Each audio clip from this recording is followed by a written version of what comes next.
Bonjour, nous nous retrouvons pour la deuxième partie des lettres obliques. Donc aujourd'hui, nous allons voir les lettres K, W, X, Y et Z. Alors pour le K, pour ma part, je trouve toujours sur Internet deux versions. Donc voici la mienne et je vous présenterai en dessous celle que l'on trouve aussi dans d'autres classes. Donc on commence toujours par faire un trait debout qui descend. Non, raté, désolé. Un trait debout qui descend. Donc hop. Au milieu, j'accroche un trait penché qui monte et encore au milieu, j'accroche un trait penché qui descend. L'autre version que l'on trouve, c'est je fais un trait debout. Au milieu, j'accroche un trait penché et ce coup-ci, on accroche le deuxième trait penché qui descend, on l'accroche sur le premier trait penché.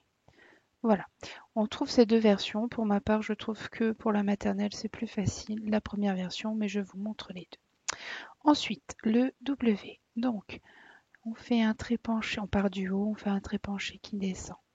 J'y accroche un trait penché qui monte. J'y accroche un trait penché qui descend. Et j'y accroche un trait penché qui monte. Ensuite, le X. Je fais un trait penché qui descend. Et je vais le couper avec un autre trait penché qui descend, mais dans l'autre sens. Le Y, pareil, plusieurs versions. Donc il y a la version où je fais un trait penché qui descend comme ceci. Et je vais accrocher au milieu un petit trait penché qui descend. Et sinon, il y a la version faire comme un V presque.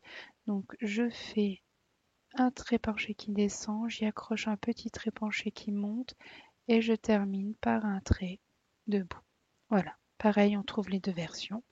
Et pour le Z, je fais un trait couché en haut, j'y accroche un trait penché qui descend et j'y accroche un trait couché.